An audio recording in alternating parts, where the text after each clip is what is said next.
روزے کے دوران اگر گانا سنا جائے تو کیا اسے روزہ ٹوٹ جاتا ہے؟ آج کل ہم زیادہ پریسائز طریقے سے ختم سحری اور افطار کر سکتے ہیں. ہمارے نزدیک تو قرآن و سنت کی روشنی میں نمازیں جمع کرنا جائز ہے, اور صرف فرض بھی پڑھ لیں کافی ہے. آج تو بڑا مبارک دور ہے, آپ ایسی ٹیبلٹس استعمال کریں کہ آپ تسلی سے اپنے وہ دن گزاریں. احترام تو آپ کے اختیار میں نہیں ہے نا, تو اس کی وجہ سے روزہ نہیں ٹوٹے گا. البتہ بخاری مسلم ہے, اگر کوئی میاں بیوی آپس میں تعلق قائم کرتے ہیں نا, وہ روزہ پھر ٹوٹ جائے گا. جو لوگ جابس کرتے ہیں کہیں پہ, یا میں ان لوگوں کی بات کروں جن کا بزنس ہے, جن کے پاس لوگ امپلائز ہیں, تو شریعت میں کوئی ایسی چیز ہے کہ رمضان میں ان کا کام ہلکا کر دیا جائے, کوئی ٹائمنگ کم کر دی جائے؟ نماز کے بارے میں کیوں کہتے ہیں کہ جب تک سنتے نہ پڑھو تو قبول نہیں ہوں گے, اور جب تک تراویح نہ پڑھو تو روزہ قبول نہیں ہوگا؟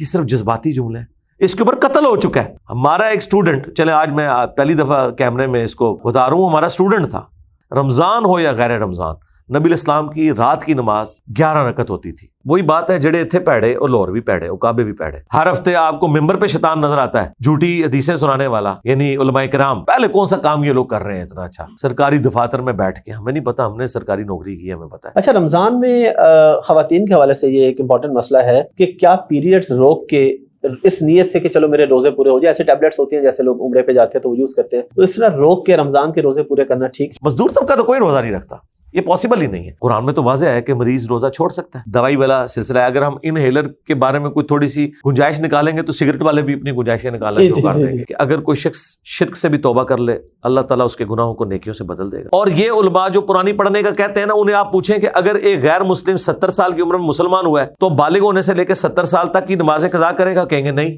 تو مسلمانوں کو کون سی سزا ہے؟ اور جامعہ ترمذی میں عبداللہ ابن شقیق تابعی کہتے ہیں کہ صحابہ کرام صرف تارک الصلاۃ کی تکفیر کرتے تھے اور کسی کی تکفیر نہیں کرتے تھے. بے نمازی کو وہ کافر سمجھتے تھے. آج کل تو اللہ کا شکر ہے, یوٹیوب حافظہ اللہ کی برکت سے ماں باپ کے گلے شکوے ختم ہو گئے. اسلام میں ساس بہو کا رشتہ ایگزسٹ ہی نہیں کرتا. یہ میرا چیلنج ہے, کوئی دنیا کا عالم مجھے کسی ضعیف حدیث سے ساس بہو کا رشتہ بتائے. السلام علیکم جی, حافظ احمد پوڈ کاسٹ میں آج ایک دفعہ پھر ہمارے مہمان ہیں انجینئر محمد علی مرزا صاحب, اور آج ہم ان کے ساتھ گپ شپ کر رہے ہیں رمضان کے حوالے سے, رمضان کے مسائل کے حوالے سے. رمضان شروع ہو چکا ہے اور ظاہر ہے ہم کیونکہ سیزنل مسلمان ہیں, ہم تقریباً سبھی, میں کچھ لوگوں کو سائڈ پہ کر کے بات کرتا ہوں, تو رمضان میں ہر مسلمان کی خواہش ہوتی ہے زیادہ سے زیادہ دین سیکھنا, دینی مسائل پوچھنا, ان پہ عمل کرنا. تو اسی حوالے سے ہم لوگ بات کریں گے. تھینک یو ویری مچ آپ کے ٹائم کا.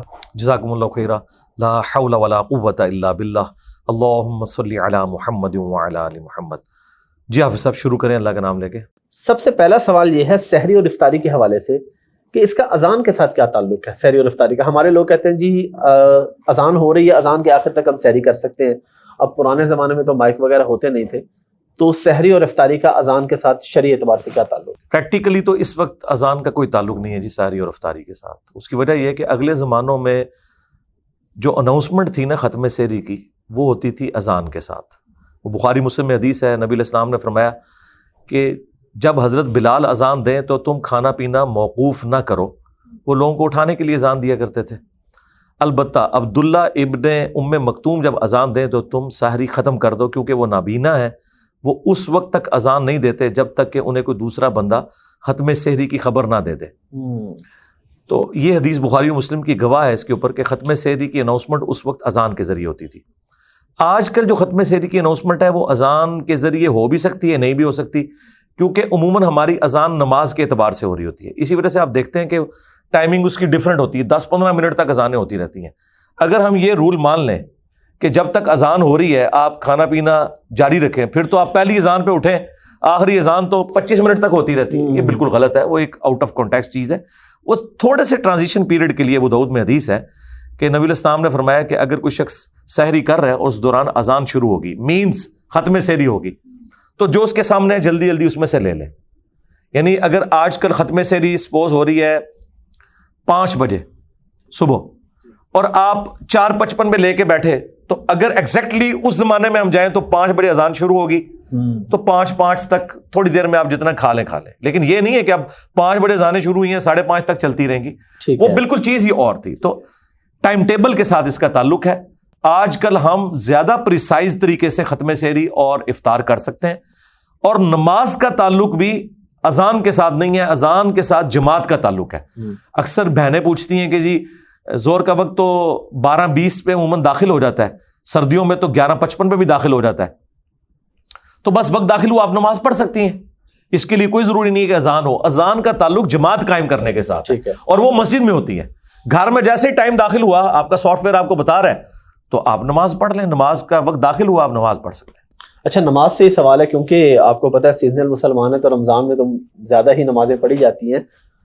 ایک تو سفر کی نماز کا بتا دیں پلیز کہ سفر کی نماز کہاں سے شروع ہوتی ہے, کتنے کلومیٹر یا کتنے میل سے, اور دوسرا یہ کہ کیا حضر میں بھی ہم نمازیں ملا سکتے ہیں؟ سفر میں تو کچھ علماء کہتے ہیں کہ گنجائش ہے لیکن حضر میں نہیں ہے, اس حوالے سے دین کیا کہتا ہے؟ دیکھیں جو سفر ہے نا, اس کے حوالے سے جو صحیح مسلم حدیث ہے وہ تو 9 میل کا ذکر ہے. اور آپ کو حیران کن بات بتاؤں, یہ جو مائل کا لفظ ہے نا جی جی انگلش میں, یہ عربی سے کیا ہے, کیونکہ پہلے ہم دنیا کے بادشاہ تھے نا, جی جی, تو عربی کے کئی الفاظ مستعمل ہیں انگلش زبان میں. ٹھیک ہے, یہ عربی میں مسلم شریف میں میل کا لفظ موجود ہے, یہ انگلش میں جا کے مائل بن گیا. مائل بن گیا, ٹھیک ہے, لیکن عرب میں نوٹیکل مائلز جو تھے نا آلموسٹ وہ مائلز بنتے ہیں, وہ آلموسٹ آپ سمجھ لیں 2 کلومیٹر تقریباً, میں راؤنڈ آف کر کے بتا رہا ہوں. ٹھیک ہے, تو 9 میل سے مراد آلموسٹ 20 کلومیٹر. 20 کلومیٹر جب آپ اپنے شہر سے باہر نکل جائیں, آپ مسافر ہیں, بشرطے کہ آپ 19 دن سے زیادہ نہ کہیں رکیں, ورنہ آپ پھر وہاں پہ جا کے مقیم ہو جائیں گے. بخاری شریف میں 19 دن کا ذکر موجود ہے. شہر سے باہر نکلنا شرط ہے. اب کراچی اتنا بڑا شہر ہے, میرے نزدیک تو کراچی کراچی کو پورا صوبہ بنانا چاہیے, لیکن چونکہ اب ایڈمنسٹریشن کے پوائنٹ آف ویو سے وہ ایک سٹی ہے, لہٰذا کراچی میں تو آپ 2 گھنٹے بھی سفر کرتے رہے آپ مسافر نہیں ہوں گے, کیونکہ شرعی حکم تو اسی وقت لگے گا جب لگے گا. سیدھی سی بات ہے, یا تو اس کو آپ مختلف سب سٹیز میں ڈیوائڈ کر دیں. اس طرح یورپ اور امریکہ میں لوگ سب ویز میں ٹریول کرتے ہیں, 25-30 منٹ کی ڈرائیو, بعض اوقات 1 گھنٹے کی ڈرائیو ہے, اور وہ دوسرے تیسرے شہر میں پہنچ جاتے ہیں. تو روزانہ نمازیں وہ جمع بھی کر سکتے ہیں, کیونکہ شام کو انہوں نے واپس آ جانا ہوتا ہے. مسافر بھی ہیں, ظہر اثر جمع کریں گے, مغرب اور عشاء جمع کریں گے, اور فرض بھی 2 پڑھیں گے سوائے مغرب کے, باقی ساری نمازیں 2 سفر کے دوران. تو نمازیں وہ جمع بھی کر سکتے ہیں اور حضر میں بھی کر سکتے ہیں. مسلم شریف میں اوپر تلے آلموسٹ 10 احادیث ہیں 1628 سے 1637 تک کہ نبی الاسلام نے بغیر خوف کے, بغیر بارش کے, مدینہ شریف میں یعنی بغیر سفر کے ظہر اثر کو جمع کیا اور مغرب اور عشاء کو جمع کیا. یہ حدیث بخاری میں بھی موجود ہے. تابعین نے پوچھا ابن عباس سے کہ نبی الاسلام نے یہ کیوں کیا تھا, تو وہ کہہ سکتے تھے کہ مجبوری کی وجہ سے کیا. انہوں نے یہ نہیں جواب دیا, انہوں نے کہا تاکہ امت کے لیے آسانی ہو جائے اور کوئی تنگی باقی نہ رہے. آج کل جو علماء پبلک کو یہ دھوکہ دے رہے ہیں نا کہ وہ مجبوری کی وجہ سے کیا تھا, تو وہاں تو کوئی الفاظ نہیں مجبوری کے. نبی الاسلام کی حدیث کا فہم ابن عباس خود بتا رہے ہیں تاکہ امت کے لیے آسانی ہو جائے اور کوئی تنگی باقی نہ رہے. لیکن یہ عمومی عمل نہیں ہے.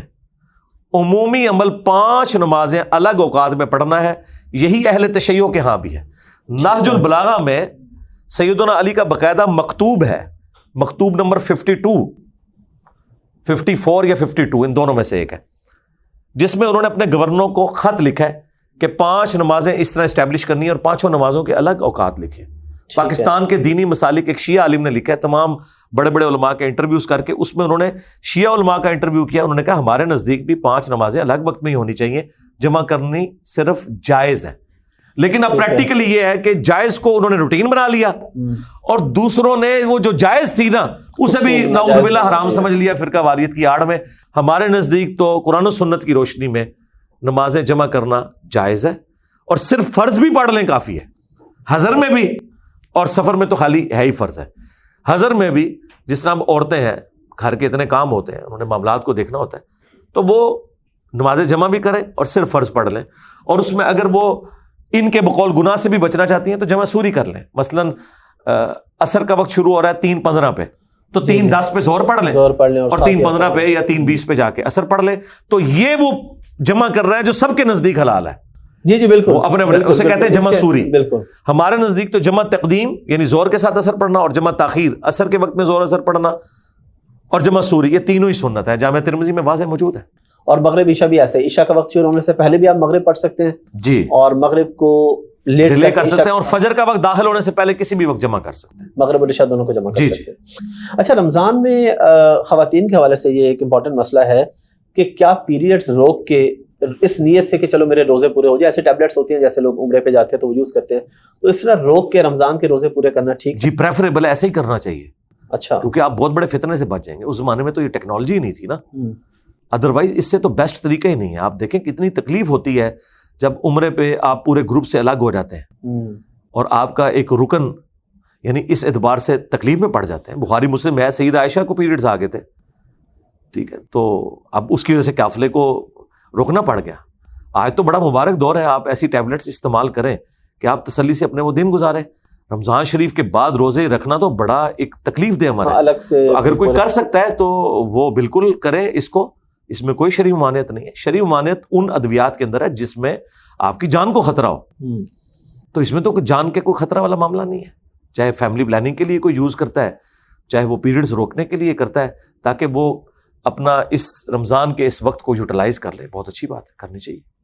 اور احتلام اگر روزے کے دوران ہو جائے تو روزہ ٹوٹ جاتا ہے اسے یا نہیں؟ نہیں, اس کے ساتھ نہیں روزہ ٹوٹتا, نہ الٹی آنے سے روزہ ٹوٹتا ہے. کیا بھی تو آپ اپنی مرضی سے تو نہیں کرتے, وہ جان بوجھ کے کوئی کرے نا, جی جی, اس میں روزہ ٹوٹتا ہے. وہ ابو داؤد میں حدیث موجود ہے. البتہ اگر کسی شخص کو خود بخود کیا آ گئی ہے تو اس کے بعد پھر آپشن ہے, ابو داؤد میں بخاری میں موجود ہے کہ اگر وہ روزہ نبھا سکتا ہے تو نبھائے, لیکن اگر وہ اتنا خالی پیٹ ہو گیا کہ اسے پتا ہے کہ میں شام تک نبھا نہیں سکتا تو ٹھیک ہے, روزہ وہ اپنا افطار کر لے, بعد میں ایک کی قضا دے دے. اطعام تو آپ کے اختیار میں نہیں ہے نا, تو اس کی وجہ سے روزہ نہیں ٹوٹے گا. البتہ بخاری مسلم ہے, اگر کوئی میاں بیوی آپس میں تعلق قائم کرتے ہیں نا, وہ روزہ پھر ٹوٹ جائے گا, اور اس کا پھر ان کو کفارہ بھی ادا کرنا پڑے گا. وہ بڑا سخت ہے, غلام آزاد کریں جو آج کل obsolete ہے. ادروائز انہوں نے 60 مسلسل روزے رکھنے ہیں, عورت نے الگ سے, مرد نے الگ سے. اور اگر اس میں ایک آپشن موجود ہے کہ 60 مساکین کو کھانا کھلا سکتے ہیں, لیکن وہ 60 120 بنے گا. اچھا, وہ الگ الگ ہوں گے؟ جی جی, ظاہر ہے جی, اچھا, دونوں پہ ہوگا نا کفارہ, 30 کا تو نہیں, 60 کا. اچھا, پھر رمضان ہے ظاہر ہے, تو پھر تراویح کا بھی ذکر لازمی ہے, اور تراویح میں ہمارے ہاں اختلاف ہے, 8 کا 20 کا. پہلے تو یہ آپ ہمیں پلیز اس پہ وضاحت دے دیں قرآن حدیث کے روح سے کہ تراویح کیا ہے, سنت ہے, نفل ہے, فرض ہے, اور پھر 8 ہے یا 20 ہے؟ جی, نفلی نماز ہے. فرض نماز رمضان اور غیر رمضان میں ایک ہی ہیں, 2 فجر, 4 ظہر, 4 عصر, 3 مغرب اور 4 عشاء. وطر کی نماز بھی سنت موقدہ ہے. ٹھیک ہے, سیدنا علی کا قول ہے جامع ترمذی میں, سنن دارمی میں, حاکم کے اندر, کہ وطر سنت ہے مگر اسے نہ چھوڑو, یعنی یہ ایک افضلیت والا کام ہے. لیکن کہا کہ ہے سنت, اسے کسی نے چھٹی نماز نہیں بنانا. نمازیں 5 ہی ہیں, رکھتے 17 ہی ہیں, 2 فجر, 4 ظہر, 4 عصر, 3 مغرب اور 4 عشاء. اور بخاری مسلم میں حدیث ہے, ایک بدو آیا, اس نے کہا نبی علیہ السلام سے عرض کیا کہ اللہ کے نبی مجھے بتائیں, میں جنت میں جانا چاہتا ہوں, کامیاب ہونا چاہتا ہوں. آپ نے فرمایا فرض نماز پڑھ, فرض روزے رکھ, اور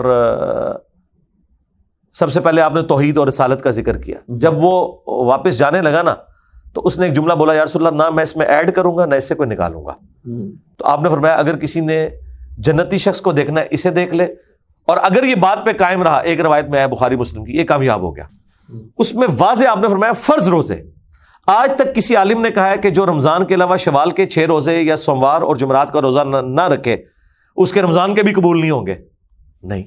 آج تک فرض زکوٰۃ کے بارے میں کسی نے کہا ہے کہ جو نفیس صدقات نہ کرے اس کا فرض صدقہ بھی قبول نہیں ہوگا, زکوٰۃ والا. نماز کے بارے میں کیوں کہتے ہیں کہ جب تک سنتے نہ پڑھو تو قبول نہیں ہوں گے, اور جب تک تراویح نہ پڑھو تو روزہ قبول نہیں ہوگا. یہ صرف جذباتی جملے ہیں, اس کے اوپر قتل ہو چکا ہے. ہمارا ایک اسٹوڈنٹ, چلے آج میں پہلی دفعہ کیمرے میں اس کو بتا رہا ہوں, ہمارا اسٹوڈنٹ تھا, ایک 18-20 سال کا لڑکا, ایبٹ آباد میں. اس کی اپنے دوستوں کے ساتھ یعنی اس پہ بحث ہوئی, ٹی وی میں تو اتنی خبر آئی کہ کچھ دوستوں نے اسے قتل کر دیا. اس کی وجہ یہ تراویح تھی, اس بات پہ قتل کر دیا. ٹھیک ہے, وہ بینک مینیجر جو ایک شہید ہوئے تھے, جی جی, وہ بھی اسی بات پہ شہید ہوئے تھے, وہ بھی میرے اسٹوڈنٹ تھے. ان کے فیس بک کے اوپر ساری میری ویڈیوز لگی ہوئی تھی.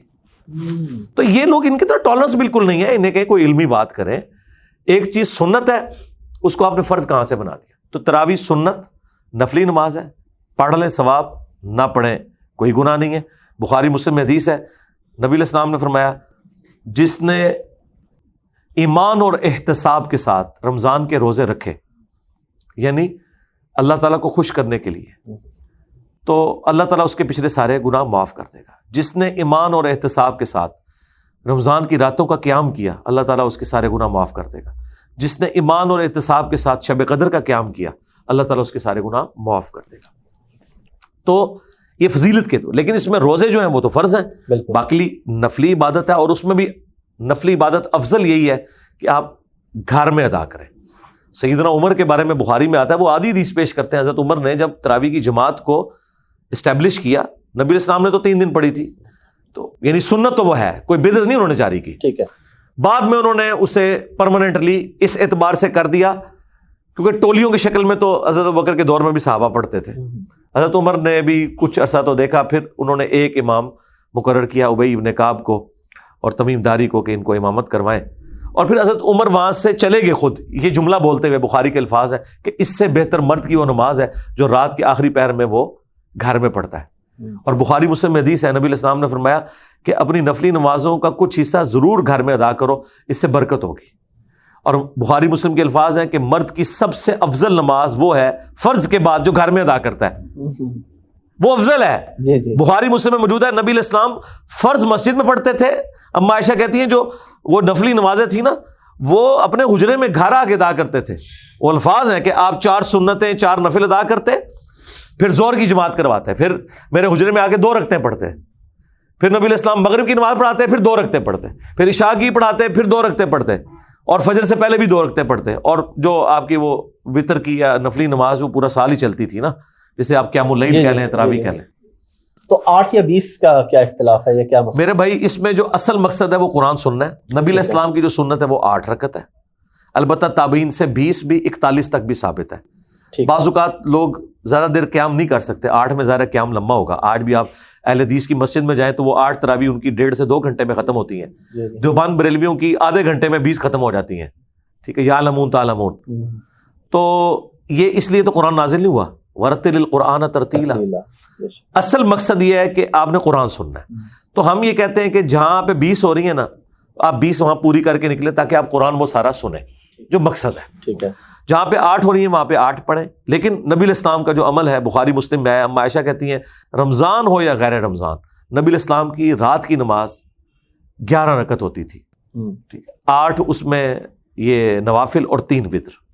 الموطا امام مالک میں موجود ہے کہ حضرت عمر نے 11 رکعت شروع کروائی، یہ جھوٹ بولتے ہیں کہ 20 رکعت شروع کروائی، الموطا امام مالک میں موجود ہے۔ اور جو 20 والی روایت الموطا امام مالک میں وہ بے سند روایت ہے، یزید ابن رومان نے حضرت عمر کا زمانہ نہیں پایا، انہوں نے کہا کہ حضرت عمر کے زمانے میں شروع ہوئی، اور جو پوری سند والی روایت ہے اس میں تو موجود ہے کہ حضرت عمر نے 11 رکعت شروع کروائی۔ اچھا، دوسری میں سند موجود ہے۔ آج بھی سعودیہ میں صرف مکے مدینے کی 2 مسجدیں جو ہے نا، جی جی بالکل، اس میں 20 ہوتی ہیں، اور وہ بھی انہوں نے 2 امام مقرر کیے، 10 + 10 کرتے ہیں، جی بالکل، وہ حنفیوں کی وجہ سے کرتے ہیں، ادروائز پورے سعودی عرب میں ام القریٰ، مکے کی یونیورسٹی، مدینہ یونیورسٹی، سب 11 رکعتیں پڑھتے ہیں، ٹھیک ہے۔ ہماری تو یہ ریکویسٹ ہے سعودی حکومت سے کہ یہ کام ختم کریں، 20 والا 11 والا شروع کروائیں۔ اچھا 11 والے میں وہ جو وطر کی بات ہے، وطر میں بھی اختلاف ہے کہ 1 ہے یا 3 ہے؟ وطر جو ہے نا وہ تو کہتے ہیں عربی میں آڈ کو، ٹھیک ہے، طاق۔ نبی علیہ السلام 1 رکعت کے ذریعے پوری نماز کو طاق کرتے تھے، ٹھیک ہے، عمومی عمل آپ کا 3 وطر ہے، بخاری میں آیا ہے۔ ٹھیک ہے، حضرت قاسم بن محمد بن ابی بکر جو حضرت ابو بکر کے پوتے ہیں وہ کہتے ہیں میں نے صحابہ کو 3 وطر پہ پایا، البتہ 1 میں حرج نہیں، 1 بھی جائز ہے، لیکن عمومی عمل نبی علیہ السلام کا جو ہے وہ 3 ہے۔ جو آپ کا 1 بھی ملتا ہے وہ 2+1 ہے، یا 5 ملتا ہے تو 2+2+1 ہے، 1 جائز ہے، 3 افضل عمل ہے، ہم تو 3 ہی پڑھتے ہیں جی الحمدللہ۔ اچھا رمضان کا مہینہ ہے اور رمضان کے اندر جو ظاہر ہے ایک صبر، تحمل اور یہ چیز کا زیادہ کہا جاتا ہے، لیکن ہم دیکھتے ہیں کہ رمضان میں ہمارے یہاں مسائل بھی زیادہ ہوتے ہیں، اختلافی مسائل، ایک دوسرے کے اندر برداشت نہیں ہے۔ تو آپ کیا پیغام دیں گے ینگ جنریشن کو کہ بھائی اگر وہ 3 پڑھ رہا ہے یا وہ 8 پڑھ رہا ہے، وہ 20 پڑھ رہا ہے، تو کو برداشت ہونی چاہیے یا صرف دیکھیں بخاری مسلم میں واضح حدیث ہے، جس کو اس کی بھوک اور پیاس، یعنی وہ جو روزہ اس نے رکھا ہوا ہے اس کو برائی سے نہیں روک رہی، تو اللہ تعالیٰ کو اس کا بھوکا اور پیاسا رہنا اس کی کوئی حاجت نہیں ہے۔ اصل مقصد تو یہ کہ صبر آپ کے اندر پیدا ہو۔ تو وہی بات ہے جڑے اتھے پیڑے اور لاہور بھی پیڑے اور کعبے بھی پیڑے، ٹھیک ہے۔ اگر کسی کو بدنگاہی کی عادت ہے تو وہ حرمین میں بھی جا کے بدنگاہی کرے گا۔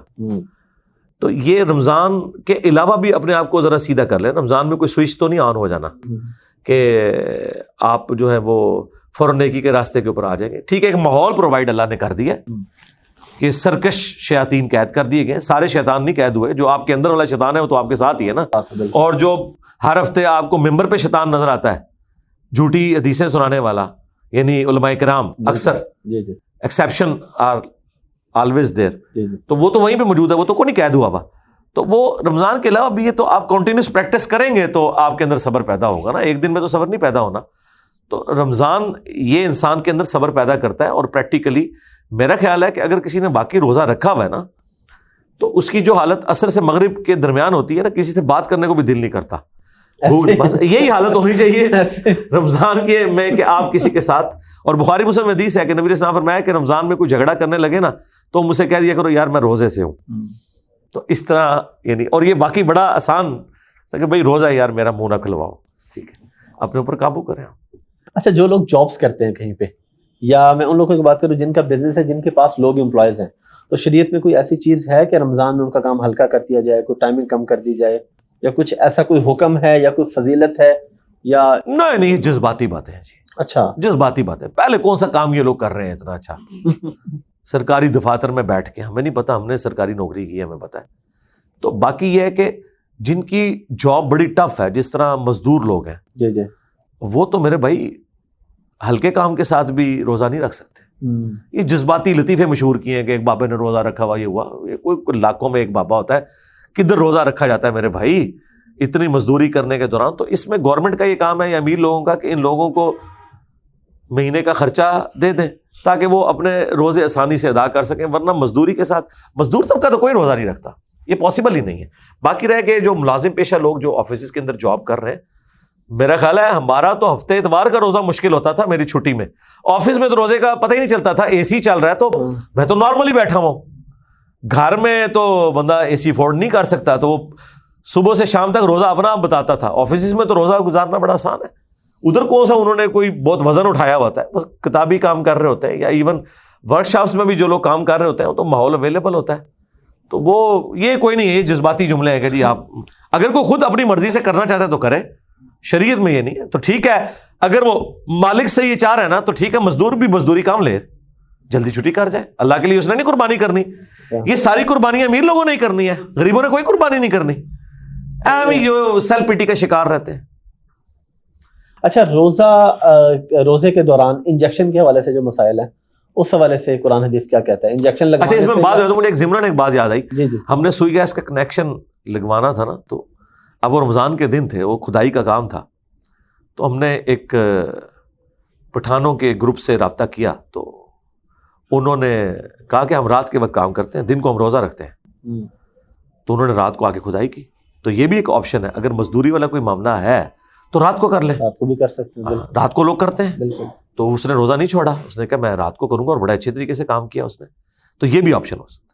ہاں, اب اگلا سوال. انجیکشن کے حوالے سے, ایک تو انسولین کے حوالے سے, کیونکہ وہ تو ایک ریگولر ہے, اور روٹین کا اگر کوئی انجیکشن وغیرہ لگوا لیتے ہیں روزے کے دوران, اور کس صورت میں لگوایا جا سکتا ہے؟ ہر صورت میں جائز ہے یا کوئی ایکسٹریم صورت میں جائز ہے, اور روٹین میں اس کا دیکھیں جو عام انجیکشن ہے نا, جی جی, اس کی تو کوئی حاجت نہیں ہے کہ آپ روزے کے اندر اسے لگوائیں.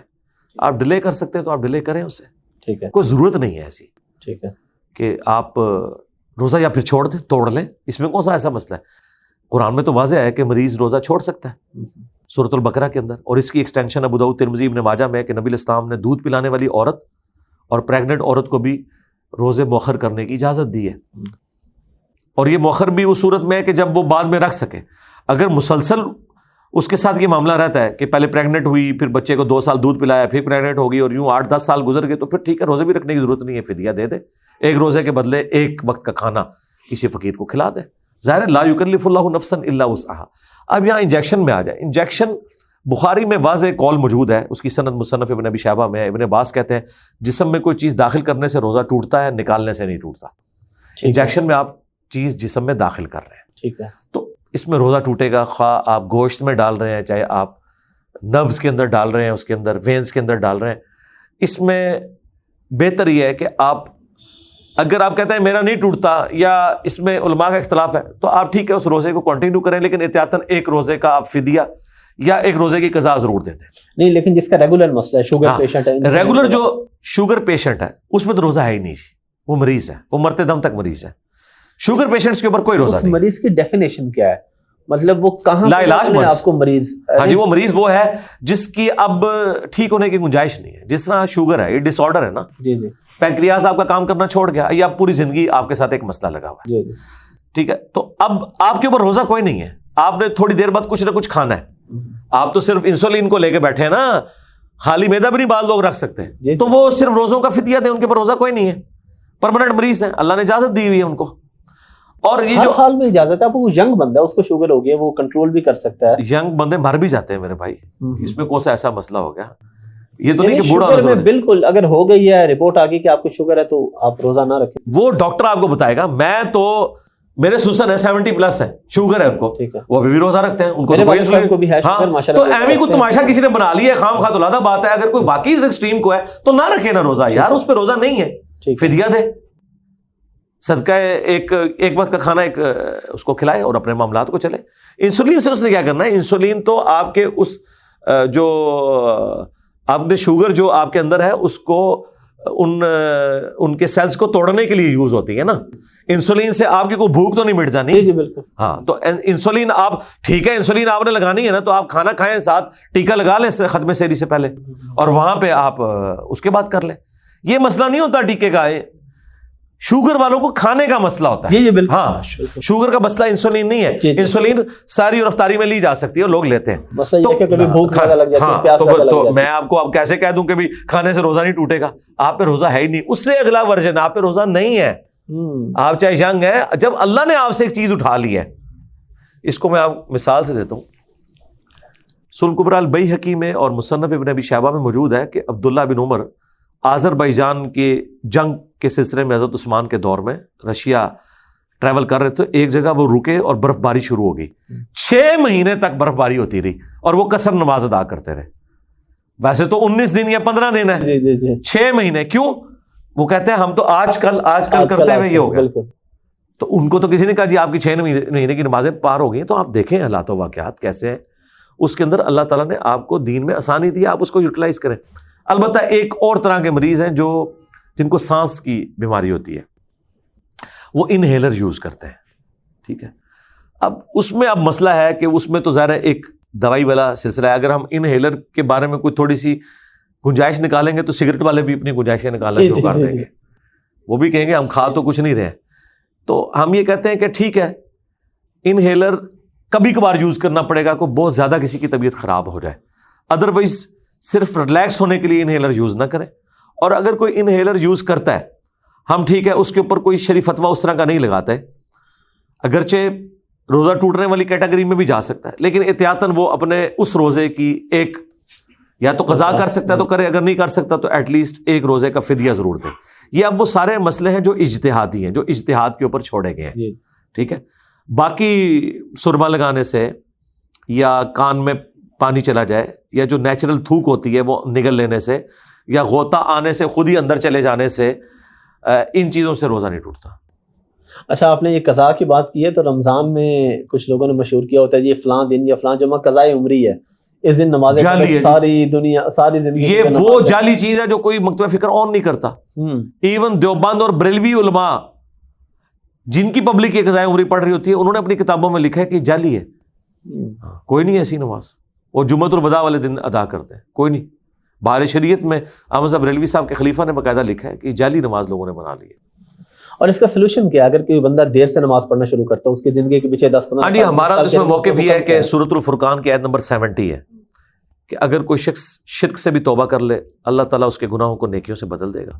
اب اس کی نئی زندگی شروع ہوئی ہے, گزشتہ کے گناہ معاف ہیں, آئندہ سے وہ شروع کر دے, اور اب ساتھ ساتھ جو نمازیں چھوٹیں وہ اس نے ضرور پڑھنی ہے. وہ تو نبی اسلام کی حدیث ہے بخاری مسلم میں کہ اگر کوئی شخص سویا رہ جائے یا بھول جائے تو جیسے ہی یاد آئے وہ نماز پڑھ لے, اور اس کے لیے وہی وقت ہے. اور پھر حضور نے آیت تلاوت کی وَأَقِمِ الصَّلَاةَ لِذِكْرِي, میری یاد کے لیے نماز کو قائم رکھنا. تو وہ اس وقت پڑھ لے, ساتھ ساتھ والی, پرانی پڑھنے کی ضرورت نہیں ہے.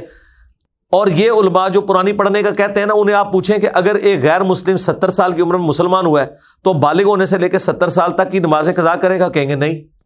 تو مسلمان کو کون سی سزا ہے؟ وہ کہتے ہیں اس لیے کہ بائی برتھ مسلمان تھا. تو سرکار وہ تو پاکستان کے شناختی کارڈ میں مسلمان تھا نا. قرآن میں تو آیا وَأَقِيمُوا الصَّلَاةَ وَلَا تَكُونُوا مِنَ الْمُشْرِكِينَ, نماز کو قائم کرنا, مشرک نہ ہو جانا. سورہ روم آیت نمبر 31 کے تحت جو نماز نہیں پڑھتا وہ اللہ کے ہاں تو مسلمان ہے ہی نہیں تھا. اور مسلم شریف میں حدیث ہے 246, بندے کے کفر اور ایمان کے درمیان فرق نماز ہے. اور مسلم شریف میں حدیث ہے, ابن مسعود کہتے ہیں نبی الاسلام کے زمانے میں اگر کوئی بیمار بھی ہوتا نا اور 2 بندوں کے سارے مسجد میں آ سکتا تو مسجد میں آ کے نماز پڑھتا تھا, کہیں اسے منافق نہ شمار کر لیا جائے. جامعہ ترمذی میں حدیث ہے ہمارا اور منافقین کا عہد نماز کی بنیاد پہ قائم ہے, جس نے نماز چھوڑی اس نے کفر کیا. اور جامعہ ترمذی میں عبداللہ ابن شقیق تابعی کہتے ہیں کہ صحابہ کرام صرف تارک الصلاۃ کی تکفیر کرتے تھے اور کسی کی تکفیر نہیں کرتے تھے. بے نمازی کو وہ کافر سمجھتے تھے. اندازہ کریں, بے نمازی قرآن و سنت کے دلائل کی روشنی میں تو کافر ہے, وہ کدھر اپنے آپ کو مسلمان بنائے بیٹھا ہوا ہے. تو ٹھیک ہے، اب اس نے نماز شروع کیا، ابھی مسلمان ہوا ہے تو ٹھیک ہے، اب آگے نمازیں پڑھے، پرانی چھوڑ دے. اچھا، فجر کے وقت کا جو فجر کی نماز کا وہ وقت کہاں تک ہوتا ہے؟ کیونکہ کچھ علماء کے نزدیک یہ ظہر کے وقت کے شروع ہونے سے زوال سے تھوڑا سا پہلے تک فجر نہیں، کوئی نہیں کہتا. نا سرکار کون کہتا ہے؟ میں نے اب انگلینڈ کے اندر میں رہتا تھا، وہاں پہ یہ بات کلیئر بالکل ایک دو علماء نے بتائی. نہیں، وہ بات آؤٹ آف کانٹیکسٹ. اس طرح کا عالم اس وقت پلانٹ ارتھ پہ کوئی پیدا نہیں ہوا جو اتنی بڑی تعریف کر دے. وہ آپ کو بات سمجھ نہیں، وہ دوسرا بھی آپ کو آؤٹ آف کانٹیکسٹ بات سمجھ. ہماری بھی کئی باتیں لوگ آؤٹ آف کانٹیکسٹ پیش کرتے ہیں. وہ انہوں نے جو بات کی ہے نا، وہ اور بات ہے، وہ میں آپ کو بتاتا ہوں کیا ہے. فجر کا وقت صبح صادق سے لے کے، یعنی ختم سحری سے لے کے سورج کے طلوع ہونے تک ہے، سن رائز تک. جی ہاں، ٹھیک ہے. یہ بریلوی، دیوبندی، اہل حدیث، اہل تشیع سب کے نزدیک، حنفی، شافعی، مالکی، حنبلی سب کے نزدیک ہے. اس میں کوئی دوسری رائے نہیں ہے. ٹھیک ہے. البتہ ایک شخص کی آنکھ لیٹ کھلی تو وہ بخاری مسلم میں آیا، اور مسلم میں تفصیل کے ساتھ ہے. ایک سفر میں نبی علیہ السلام نے صحابہ سے مشورہ کیا تو اکثریت کی رائے یہ تھی کہ ہم رات کو سو جائیں اور فجر کے لیے الگ سے اٹھیں. تو حضور نے مشورہ مان لیا. البتہ حضرت بلال کی ڈیوٹی لگائی کہ وہ فجر کا وقت داخل ہونے کے لیے مشرق کی طرف اپنے اونٹ کا رخ کر کے بیٹھ جائیں، اور جب یعنی وہ پو پھوٹے، ٹیولائٹ جسے کہتے ہیں، تو وہ ہمیں جگا دیں. اللہ کا کرنا کیا ہوا، ان کو بھی اونگ آ گئی. نبی علیہ السلام کی آنکھ سب سے پہلے کھلی جبکہ سورج بلند ہو چکا تھا. آپ نے کہا سب سے پہلے تو ادھر سے اٹھو، اپنا سامان، یہاں تو شیطان کا یہ غلبہ ہوا ہے. آگے جا کے پڑاؤ کیا. حضرت بلال سے کہا کہ اذان دو، اور کہا کہ تیری ڈیوٹی لگی تھی. انہوں نے کہا یا رسول اللہ، جس طرح آپ کو نیند آ گئی مجھے بھی آ گئی. حضور نے کوئی 295 سی نہیں لگوائی، نیچرل بات. اور یہاں قوالیوں میں مشہور ہے کہ حضرت بلال اذان نہیں دیں گے تو سورج نہیں نکلے گا. جس دن بلال کی عزت اسٹیک پہ لگی تھی، بخاری مسلم میں سورج نکل آیا.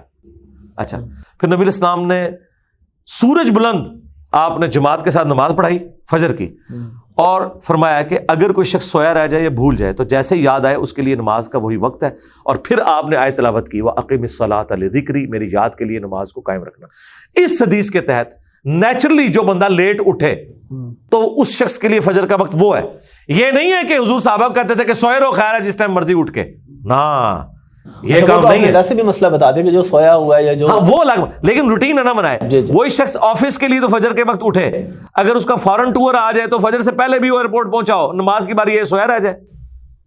تو ایسے شخص کو دیکھنا چاہیے کہ وہ خود لانتی تو نہیں ہو چکا ہوا، کہیں شیطان کے ہتھے تو نہیں چڑھ چکا. تو ہم دیکھیں، ہم جتنی امپورٹنس دنیا کو دیتے ہیں اتنی گاڈ کو دے رہے ہیں. ہم کیا گاڈ اورینٹیڈ ہے؟ لوگ کہتے ہیں جی آنکھ نہیں کھلتی. میں کہتا ہوں جی آنکھ کیا، آج گورنمنٹ اناؤنسمنٹ کرے نا کہ جو فجر کی نماز جماعت کے ساتھ مسجد کی پہلی صف میں ادا کرے گا، فی نماز $1000 اسے دیے جائیں گے. دنیا کے سارے شیاطین مل کے سب سے بڑے بے نمازی کی فجر چھڑوا کے بتائیں. بالکل صحیح کہہ رہے ہیں. بس آپ کو پتہ چل گیا یہ اندر کا شیطان ہے آپ کا. خود آپ شیطان بنے ہوئے، اعلی کار بنے ہوئے. اچھا، موسیقی کے بارے میں شرعی حکم کیا ہے؟ سارے آلات ہی، یا اگر کوئی بندہ بغیر آلے کے گنگنا رہا ہے تو اس کے بارے میں شرعی حکم کیا ہے؟ دیکھیں، جن علماء نے آلات موسیقی کے اوپر طب آزمائی کی اور اسے حرام کہا، ہمیں ان سے گلہ یہ ہے کہ آپ نے ہم سے پہلے ایک جھوٹ بولا اور سچ چھپایا. وہ یہ تھا کہ صحیح بخاری میں موجود ہے، نبی علیہ السلام نے حضرت عائشہ کو سرزنش کی کہ انصار مدینہ کی شادی تھی، تم نے گانے والی کیوں نہیں بھیجی؟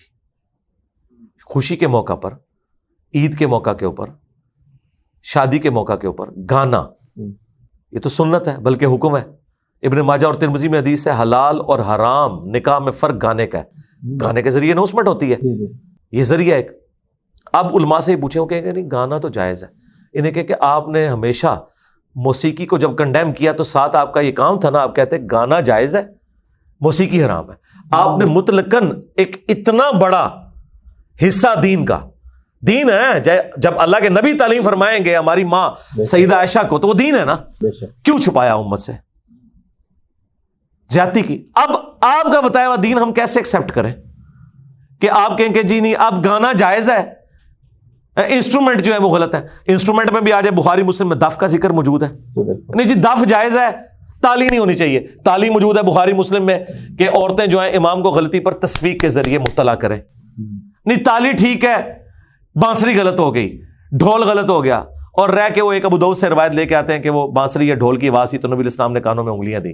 عبداللہ بن عمر کو تو حضور نے نہیں کہا کہ اپنے کانوں میں انگلیاں دو. ٹھیک ہے، اب مجھ سے تو آپ ایکسپیکٹ نہ کریں کہ میں کسی محفل موسیقی میں جہاں شرعی طور پر کوئی غلط شاعری نہ ہو میں جا کے بیٹھوں گا. میرے سٹیٹس کا ایک تقاضا ہے. لیکن ایک عام آدمی کوئی ایسی شاعری سنتا ہے, ایک بیوی اپنے خاوند کو کوئی گانا سناتی ہے, یا عورتیں عورتوں میں گانا سناتی ہیں, یا مرد مردوں میں سناتے ہیں جس میں شرکی الفاظ نہ ہو, غلوف نہ ہو. ڈاکٹر ذاکر نائک نے تو اپنے اسٹیٹ سے وہ گانا زوجتی انتی حبیبتی انتی, بیوی کی شان میں ایک گانا جو ہے وہ عربی نشید کے طور پر, اور وہ پورا طرز لگا کے. اب تو ماؤتھ ساؤنڈز ایسی آ گئی ہیں. جی جی بالکل بالکل. تو گنگنانے میں تو کوئی نہیں ہے. گنگنانا تو نبی الاسلام سے بھی ثابت ہے.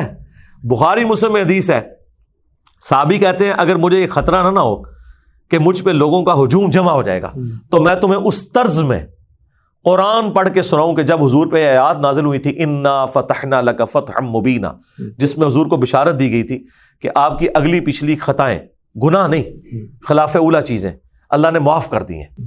ٹھیک ہے, اور اسی بنیاد پہ آپ کو شفاعت کا اذن دیا گیا. اسی لیے بخاری مسلم میں باقی انبیاء اپنی غلطیوں کو یاد کریں گے, لیکن حضور کے پاس جب لوگ جائیں گے, حضور کہیں گے, اور حضرت عیسیٰ علیہ السلام کہیں گے آج میں اس شخص کے پاس تمہیں بھیجوں گا جس کی اگلی پچھلی خطائیں اللہ نے معاف کر دی. تو محمد رسول اللہ کے پاس جاؤ, اور نبی علیہ السلام اللہ کے حضور سجدہ کریں گے. تو جب یہ آیات نازل ہوئی نا تو حضور کے لیے تو بہت بڑی بشارت تھی. تو صحابی کہتے ہیں حضور ان آیات کو گنگنا رہے تھے, اور مجھے وہ طرز بھی یاد ہے, اگر مجھے خطرہ نہ ہو کہ مجھ پہ ہجوم جمع ہو جائے گا میں تمہیں اس طرح وہ آیات پڑھ کے بتاؤں. مشاری راشد کتنا پیارا قرآن پڑھتا ہے, ابراہیم شریم, سعد الغامدی, ٹھیک ہے, اور کتنے قاری ہیں, گنگنا رہے نا. صحیح بخاری میں حدیث ہے جو ترنم سے قرآن نہ پڑھے وہ ہم میں سے نہیں. تو قرآن بھی تو ترنم میں پڑھا جا رہا ہے. ڈیوائن میوزک اللہ نے اس کے اندر رکھ دیا ہے. الرحمن علم القرآن خلق الانسان. اللہ نے عربیوں کو اٹریکٹ ہی اس نے اس لیے کیا ہے, شاعری نہیں ہے, لیکن بہرحال ایک اس کے اندر ایک ربط تو موجود ہے جو اس طرح کا نہیں ہے ردیف قافیے والا, لیکن کسی حد تک ہے بھی. اسی وجہ سے لوگ اسے یاد بھی کرتے ہیں, صحابہ کرام بھی بڑے شوق کے ساتھ اسے بیان کرتے تھے, یاد کرتے تھے. لہذا یہ بات کرنا کہ مطلقاً اس حوالے سے ان کے پاس ایک ہی حدیث ہے جو اسٹرانگ پیش کرتے ہیں, وہ بخاری سے پیش کرتے ہیں کہ قرب قیامت میں ایسے لوگ آئیں گے جو آلات موسیقی کو, ریشم کو اور عورت کی شرمگاہوں کو حلال ٹھہرا لیں گے. اور میرا خیال ہے جو غامدی صاحب نے اس کا جواب دیا میں اس کے ساتھ ایگری کرتا ہوں کہ مطلقاً تو ان تینوں میں سے کوئی چیز بھی حرام نہیں ہے. آلات موسیقی میں تو دف تو آپ بھی مانتے ہیں, تو مطلقاً تو حرام نہ ہوا. اچھا, ریشم بخاری مسلم میں ہے کہ 4 انگلی تک مرد کو اجازت ہے, اس سے زیادہ حرام ہے, تو مطلقاً تو ریشم بھی حرام نہیں ہے. اب رہ گیا وہ تیسرا معاملہ, تو میاں بیوی کا جو ازدواجی تعلق ہے مطلقاً تو وہ بھی حرام کوئی نہیں ہے. لہٰذا ایسے آلات موسیقی جس میں شرکیہ اور اس قسم کے اوٹ پٹانگ چیزیں اور جس سے لوگ شہوت کی طرف جائیں, جو میجورٹی آج کل اسی طرح کی ہے, اس طرح کے میوزک کو تو ہم ٹھیک نہیں سمجھتے. البتہ جس طرح بھی کئی اسلامک فلمیں فلمائی گئی ہیں, جس طرح قطر والوں نے عمر سیریز فلمائی ہے, اس کے پیچھے جو ساؤنڈز ہیں انہوں نے اس میں جان بھر دی ہے. ٹھیک ہے, اس طرح حضرت یوسف علیہ السلام کے اوپر مووی بنائی گئی ہے, اصحاب الکہف پہ بنائی گئی. تو اس طرح کے جو ساؤنڈز ہیں گنگنانے میں تو کسی کو نہیں ہے نا, نعت طرز میں پڑھی جا رہی ہے نا. بالکل اسی نعت کو اگر میں گنگناؤں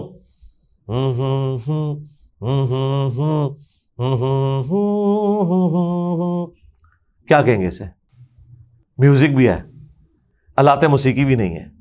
ابھی تو اتنی زبردست ماؤتھ ساؤنڈز, ہمارے جو ہدایہ پورٹر والا چینل ہے اس پہ آپ دیکھیں جتنی بیک گراؤنڈ ساؤنڈز ہیں وہ ساری منہ سے نکالی ہوئی ہیں. وہ کسی تو میرا خیال ہے اس میں 2 ایکسٹریم رویے ہیں, درمیان کا راستہ اختیار کرنا چاہیے. اور باقی جو محفل موسیقی اور یہ جو ناچ گانے ہو رہے ہیں تو میں تو اس کو بالکل غلط سمجھتا ہوں, بےہودگی پہ مبنی ہے. روزے کے دوران اگر گانا سنا جائے تو کیا اس سے روزہ ٹوٹ جائے؟ نہیں, روزہ نہیں ٹوٹے گا. اچھا, ہاں, نہ اس سے وضو ٹوٹے گا اور نہ روزہ ٹوٹے گا. روزہ توڑنے والی چیزیں اور وضو توڑنے والی وہی چیزیں جو شریعت میں آئی ہیں. اچھا, اور رمضان اور عیدین آپ کو پتا ہے ہمارے ملک میں بعض جگہ 2 بھی ہو جاتی ہیں, اس حوالے سے شرعی حکم کیا ہے؟ بندہ ریاست کی مانے یا اپنی آنکھ کی مانے یا کسی خاص صوبے کی مانے, کیا کرے؟ ریاست بڑی ذمہ دار ہے جی. میرے لیے پاکستان میں جتنی ذمہ داری ہے رویت ہلال کمیٹی کی, دنیا میں کہیں نہیں ہے اتنی. سعودیہ والوں کی بھی ہے, بنگلہ دیش کی, انڈیا کی بھی ہے, اور بڑے ذمہ دار تمام مکاتب فکر کے لوگ بیٹھے ہوتے ہیں. مجھے بتائیں ان سے بڑے کیا علماء ہیں جو بیٹھے ہوئے ہیں ان کمیٹیوں کے اندر, وہاں پہ سارے سگنیچر کر کے اٹھتے ہیں اور باہر نکل کے پھر دوسرے لوگ باتیں کرنا شروع کر دیتے ہیں. وہاں بولو نا, ادروائز چھوڑ دو اپنی پوسٹ.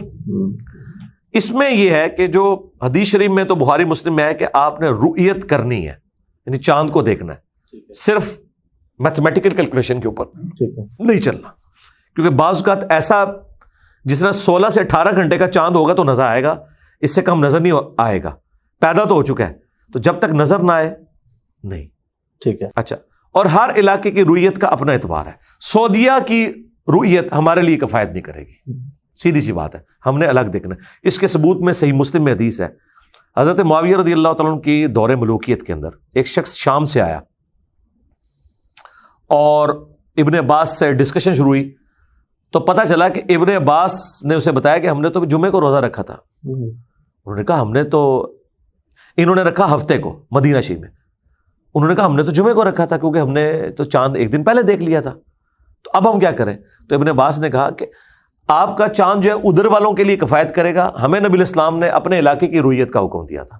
حضور کے اپنے زمانے میں, صحابہ کرام کے زمانے میں شام میں چاند ایک دن پہلے نظر آیا, مدینے میں بعد میں.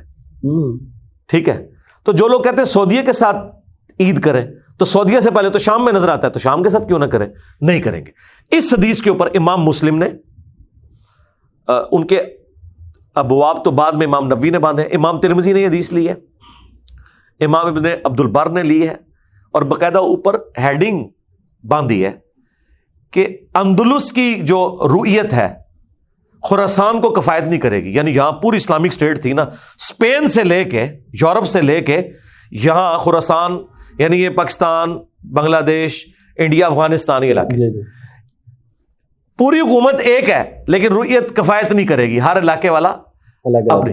آج کل لوگ کہتے ہیں جی سعودیہ میں چاند نظر آیا, مجھے بتائیں آج سے 50 سال پہلے ہمیں تو یہ پتہ ہی نہیں تھا سعودیہ میں چاند نظر آیا کہ نہیں, تو ہم لوگ اپنا ہی دیکھتے تھے نا, تو اپنا ہی دیکھیں. اور پاکستان تو ویسے ہی خوش نصیب ہے, یہ GMT+5 ایک ٹائم زون میں, یہاں آلموسٹ ایک ٹائم زون ہی ہے. یہ ہو سکتا ہے کہ ایک جگہ بادل ہیں لیکن اسی کے ایکویلنٹ ایک سٹی میں چاند نظر آ گیا, اور اگر بادل نہ ہوتے تو اس سٹی میں بھی وہ والا چاند نظر آ جاتا. تو کیلکولیشن کی وجہ سے نہیں بلکہ چاند دیکھنے کی وجہ سے. جس طرح آپ جہلم اور گجرات ہے, گجرات میں بادل نہیں ہے, جہلم میں بادل ہے, گجرات میں چاند نظر آ گیا, ٹھیک ہے, آپ یہاں دیکھے بغیر بھی گجرات کی رؤیت آپ کے لیے کفایت کر دے گی. ٹھیک ہے, ٹھیک ہے, لیکن یہ نہیں ہو سکتا کہ گجرات کی جو رؤیت ہے وہ جا کے تو بخارا کے لیے کفایت کر جائے یا بنگلہ دیش کے کسی سٹی کے لیے. یہ تو اتنی دور کی ہاں وہ الگ سے. اچھا, لیکن سفر کے روزے کے حوالے سے کیا حکم ہے قرآن حدیث کے مطابق, اسپیشلی اگر ہم آج کل کے حوالے سے دیکھیں, گاڑیوں کا سفر ہے یا جہاز کا سفر ہے, آپ دبئی جا رہے ہیں, 3.5 گھنٹے میں 3 گھنٹے میں آپ نے دبئی ہونا ہے, تو اس صورتحال میں روزہ رکھنا چاہیے یا چھوڑنا چاہیے, اور افضل کیا ہے اس میں؟ دیکھیں, سفر کے جو احکامات ہیں اس کا اس سے کوئی تعلق نہیں کہ آپ ہوائی جہاز میں سفر کر رہے ہیں, گھوڑے پہ کر رہے ہیں. اچھا, وہ حکم تو کوئی نہیں بدل سکتا. نماز قصر بھی ہوں گی, نماز جمع بھی ہوں گی, اور روزہ چھوڑنے کی آپ کے پاس آسانی موجود ہے. بخاری مسلم دونوں میں حدیث ہے, نبی علیہ السلام ایک جگہ سے گزرے اور آپ نے دیکھا کہ ایک شخص کے اوپر کافی لوگوں نے نا ایک سائبان کا سایہ کیا ہوا ہے. تو آپ نے فرمایا یہ کیا اس کو ہوا ہے؟ ان کا جی اس نے سفر میں روزہ رکھا ہوا ہے. اس اکیلے نے رکھ کے باقیوں کو مصیبت میں ڈالا ہے. آپ نے فرمایا سفر میں روزہ رکھنا کوئی نیکی کا کام نہیں ہے. یہ آپ نے ایک جملہ ایسا بولا جس کا کانٹیکسٹ یہ ہے کہ اس طرح کا سفر میں کوئی روزہ نہ رکھے کہ لوگوں کو تکلیف میں ڈالے. اس کا یہ مطلب نہیں کہ سفر میں روزہ رکھ نہیں سکتے, کیونکہ بخاری مسلم میں موجود ہے, صحابہ کرام کہتے ہیں کہ ہم سفر پہ تھے, کچھ لوگوں نے روزہ رکھا ہوا تھا, کچھ نے نہیں. رکھنے والوں نے نہ رکھنے والوں کو ملامت نہیں کیا, اور نہ رکھنے والوں نے رکھنے والوں کو ملامت نہیں کیا. لیکن جب افطار کا وقت آیا تو جو روزہ دار تھے نڈال ہو کے گر پڑے, اور جو بے روزہ تھے جنہوں نے روزہ سفر میں آسانی کی وجہ سے چھوڑا ہوا تھا, اللہ نے اجازت دی ہے سورۃ البقرہ میں, انہوں نے خیمے لگائے, ان کی افطار کا بندوبست کیا, اور حضور نے فرمایا آج روزہ نہ رکھنے والے روزہ رکھنے والوں پر بازی لے گئے. ٹھیک ہے, تو یہ آپ سمجھیں, یہ دونوں چیزوں کو اپنی جگہ رکھیں. ایک اور حدیث ہے سنن نسائی میں, اما عائشہ کہتی ہیں سلام اللہ علیہا کہ ایک سفر میں رمضان شریف میں نبی علیہ السلام نے روزہ چھوڑ دیا اور میں نے روزہ رکھا, اور نبی علیہ السلام نے نماز قصر پڑھی اور میں نے پوری پڑھی, یعنی 4 فرض. بعد میں نے نبی علیہ السلام سے جب ذکر کیا تو آپ نے فرمایا احسنتی یا عائشہ, عائشہ تم نے اچھا کام کیا ہے اور مجھ پہ بھی کوئی ملامت نہیں. اس کا مطلب ہے کہ سفر میں آپ روزہ رکھ بھی سکتے ہیں, نماز بھی پوری پڑھ سکتے ہیں. نماز کو قصر کرنا یہ جواز ہے, روزہ چھوڑنا جواز ہے, اگر کوئی رکھ لے کوئی گناہگار نہیں ہے. میرا خیال یہ کہ آج کے اس ماڈرن دور میں آپ کو روزہ رکھ لینا چاہیے, کیونکہ بعد میں جو روزہ رکھنا ہے وہ زیادہ تکلیف دہ ہے, کیونکہ ماحول بنا ہوتا ہے. میں تو آلموسٹ آپ سمجھیں کہ 15-20 سال میرا اس حال میں گزرا ہے کہ میرے تو 8 روزے جو ہے وہ ہر رمضان میں چھوٹتے تھے, کیونکہ میں نے ویکینڈ پہ آنا اور جانا ہوتا تھا. تو میں تو روزے چھوڑوں, لیکن اگر میں یہ 8 چھوڑ دوں تو بعد میں بھی تو میں نے رکھنے ہیں, وہ مشکل ہے. کیا فرق پڑتا ہے, یہاں سے ہم سحری کر کے فجر پڑھ کے بیٹھتے تھے, آفس پہنچ کے تو ٹھیک ہے, کوئی پتہ ہی نہیں چلا. لیکن اگر کوئی چھوڑنا چاہتا ہے تو اس کے اوپر ملامت نہیں ہے. روزہ دار کو کھاتے ہوئے دیکھیں, کوئی اسے کو آپ یہ کہہ نہیں سکتے, یا مریض کو, یہ اس کا رائٹ ہے.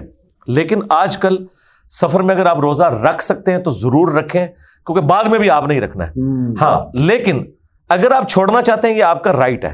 اس طرح 8 پیرا روزہ بھی لوگ بڑا فخریہ بتاتے ہیں. اسلام میں کوئی ضروری نہیں کہ آپ کو لیٹ آنکھ کھلی ہے تو ضروری ہے کہ آپ نبھائیں. ٹھیک ہے, نبھا سکتے ہیں نبھائیں, ادروائز آپ روزہ چھوڑ دیں, بعد میں روزے کی قضا دے دیں.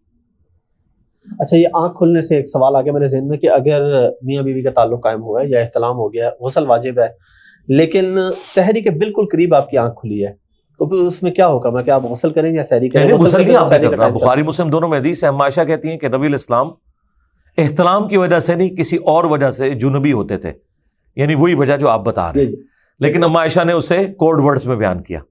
تو آپ علیہ السلام پہلے سحری کرتے تھے اور پھر فجر کا داخل ہونے کے بعد اپنا غسل اتارتے تھے. ٹھیک, تو یہ بخاری مسلم میں موجود ہے. جنوبی شخص روزہ رکھ سکتا ہے اور آرام سے بعد میں وہ پہلے فجر کا وقت داخل ہوا تسلی سے غسل کرے. اچھا, اور نماز کا کیا؟ ابھی یہ جو آپ نے روزے میں ذکر کیا, تو نماز بھی کوئی بندہ پوری پڑھ سکتا ہے سفر کے اندر؟ وہ کہ جی میں نے پوری پڑھی. جی پوری پڑھے, نبی علیہ السلام سے بھی ثابت ہے. سنن دارقطنی میں حدیث موجود ہے, سنن نسائی میں موجود ہے, حضرت عائشہ نے پوری پڑھی ہے. بخاری مسلم میں حضرت عثمان غنی رضی اللہ تعالیٰ عنہ بھی سفر میں پوری نماز پڑھتے تھے. یہ جواز ہے, آپ کر سکتے ہیں. اور افضل کیا ہے؟ افضل یہ ہے کہ اللہ کی فیسلٹی سے فائدہ اٹھایا جائے, کہ قصر پڑھی جائے. یہ افضلیت غیر افضلیت ہے. ہاں جی. اچھا, زکوٰۃ کے حوالے سے, کیونکہ رمضان کا مہینہ ہے اور لوگ زکوٰۃ نکالتے ہیں کافی, تو یہ بڑا امپورٹنٹ سوال ہے کہ لوگ پورا سال روک کے رکھتے ہیں کہ جی ہم رمضان میں زکوٰۃ دیں گے. اس بارے میں شرعی حکم کیا ہے؟ اگر فار ایگزامپل ایک کو مجبور آدمی ہے, رمضان سے پہلے اس کی کوئی مجبوری ہے, لیکن آپ زکوٰۃ نہیں دے رہے کہ آپ نے رمضان میں دینی ہے, تو شریعت کیا کہتی ہے یہاں پہ؟ دیکھیں, کسی حد تک تو وہ جسٹیفائی ہیں, کیونکہ رمضان شریف میں بخاری مسلم میں ہے کہ نوافل کا ثواب جو ہے فرائض کے برابر اور کئی گنا بڑھا دیا جاتا ہے فرائض کا. تو اس لیے ہر بندے کی خواہش ہے کہ وہ رمضان میں زیادہ ثواب کمائے. لیکن اس سے زیادہ ثواب اس وقت ہوگا جب آپ غیر رمضان میں کسی کی حاجت پوری کر دیں. یہ ریشو پروپورشن تو آپ نے طے کرنا نا. میں 2014 میں آخری دفعہ گیا ہوں عمرے پہ. حالانکہ آپ سوچ سکتے ہیں کہ اس وقت میرے اسٹوڈنٹس اس لیول پہ ہیں مکہ مدینے میں کہ وہ مجھے حرم مدینہ روضہ شریف کے اندر بھی وزٹ کروا سکتے ہیں اور خانہ کعبہ شریف میں بھی. انہوں نے مجھے کرونا کے دنوں میں آفر بھی کی, میں نہیں گیا. اس کی وجہ یہ, میں نے کہا یار میں نے حج بھی کر لیا 2007 میں, عمرہ بھی کر لیا, میں اس سے بہتر مصرف یہ سمجھتا ہوں کہ میں کسی غریب آدمی کو یہ پیسے دوں, کسی غریب بچے کے تعلیم کا میں خرچہ اٹھاؤں. پاکستان جیسے غریب ملک میں پاورٹی سرکل, غربت کے دائرے سے باہر نکلنے کا واحد ذریعہ تعلیم ہے. ہم جو لوور مڈل کلاس سے اپر مڈل کلاس میں ہیں تو تعلیم کی برکت سے, ادروائز امیر کا بچہ ہی امیر ہوتا ہے. تو ہم غریبوں کا خرچہ کیوں نہ اٹھائیں, ان کاموں میں پیسے کیوں نہ لگائیں. نبی علیہ السلام نے کتنے عمرے کیے ہیں؟ ایک حج کیا زندگی میں, اور 4 عمرے کی, 4 عمرے, ان میں سے بھی وہ عمرہ قضا بھی تھا. اچھا, ہم یہ نہیں کہتے کہ اگر کوئی بہت امیر آدمی وہ ہر سال بے شک حج کرے, اگر وہ اتنا ہی اللہ کی راہ میں بھی لگاتا ہے بہت اچھی بات ہے, ہم دوسرے ایکسٹریم رویے پہ نہیں آتے. لیکن جس کے پاس ہے جمع پوجی اتنی کہ یا عمرہ کر لے یا غریب آدمی کو دے, تو میرے بھائی میں تو یہ کہوں گا کہ کروڑوں عمروں سے وہ ایک بچے کا خرچہ اٹھانا بھاری ہے. الحمدللہ میں نے اپنی وائف سے 2014 میں یہ عہد لیا تھا کہ اب ایٹ لیسٹ ہم حرمین نہیں آئیں گے, ہم اگر اپنا پیسہ جوڑیں گے تو غریب لوگوں کے اوپر لگائیں گے جس کا ہمیں فائدہ بھی ہو. اب آ جائیں اس طرف, تو پہلے کیا ہوا تھا نا حج عمرہ. جی جی, میں آپ اس طرف یہ بھی کہتے ہیں جی حج ہی نہ کرو بس سارے. نہیں, وہ تو بالکل, حج تو فرض ہے نا, وہ تو آپ نے کرنا ہے نا, اس لیے میں نے پہلے ذکر کیا کہ اگر آپ نے کر لیا تو اب آپ اس طرف آ جائیں. رمضان شریف کے حوالے سے جو زکوٰۃ ہے تو وہ اس وجہ سے لوگ روکتے ہیں. دوسرا, زکوٰۃ ہر لیونر ایئر کے اعتبار سے ایک سال میں ایک دفعہ فرض ہے, تو سرکار 36 سالوں میں ایک سال کا فرق پڑ جاتا ہے. تو رمضان کے اعتبار سے کیلکولیشن کرنا آسان ہے آپ کے لیے. اچھا, کیلکولیشن آپ بھلے رمضان میں کریں لیکن ہر بندے کا سال ڈیفرنٹ ہوگا. اگر کسی کے پاس مال آ گیا ہے محرم کے مہینے میں اور صاحب نصاب ہوا ہے, تو یہ نہیں ہوگا اس نے اب اگلی سے اگلے رمضان کا انتظار کرنا ہے, نہیں, اس نے محرم سے محرم اس کا چلے گا. البتہ وہ یہ کر سکتا ہے کہ محرم سے رمضان تک کا زکوٰۃ نکالے اور پھر اپنے آپ کو رمضان کے رمضان سیٹ کر لے. لیکن اس میں جو یہ کیٹاسٹرافک کنڈیشن آ جاتی ہے تو آپ زکوٰۃ ایڈوانس بھی نکال سکتے ہیں. ٹھیک ہے, یہ آپ پہلے اس کو نکال لیں, کیلکولیشن رمضان میں کر لیں. ہم بھی اپنی کیلکولیشن رمضان میں کرتے ہیں, لیکن میں پورا سال اپنی زکوٰۃ نکالتا رہتا ہوں. ایک ملازم پیشہ شخص یکمشت کیسے اپنے سونے کی زکوٰۃ نکال سکتا ہے؟ ظاہر ہے وہ پر منتھ ہی نکالے گا نا, ڈیوائڈ کر کے نکالے گا نا. ہاں, سال بعد اکٹھا نکالنا پڑ جائے اس کو تو بڑی ایک تکلیف دہ چیز ہے. بعض اوقات نہیں ہوں گے اس کے پاس پیسے, تو وہ ہر مہینے تھوڑی تھوڑی کر کے نکالتا جائے. کیلکولیشن رمضان میں کریں, لیکن زکوٰۃ آپ جب چاہے مرضی دیں. اور اگر آپ کی زکوٰۃ ختم ہو گئی ہے تو اگلے سال کی آپ ایڈوانس دے سکتے ہیں. ٹھیک ہے, اگلے سال کی ایڈوانس دے لیں. ضرورت مند کی آپ اپنے پاس کیلکولیشن کرتے جائیں. یہ کوئی نماز والا حساب نہیں ہے کہ جی فجر کا وقت داخل نہیں ہوا تو میں پہلے فجر کیسے پڑھ لوں. زکوٰۃ جو مالی عبادت ہے نا, اس میں بہت زیادہ ٹالرنس ہے. اس میں تو نیابت بھی ہو جائے گی.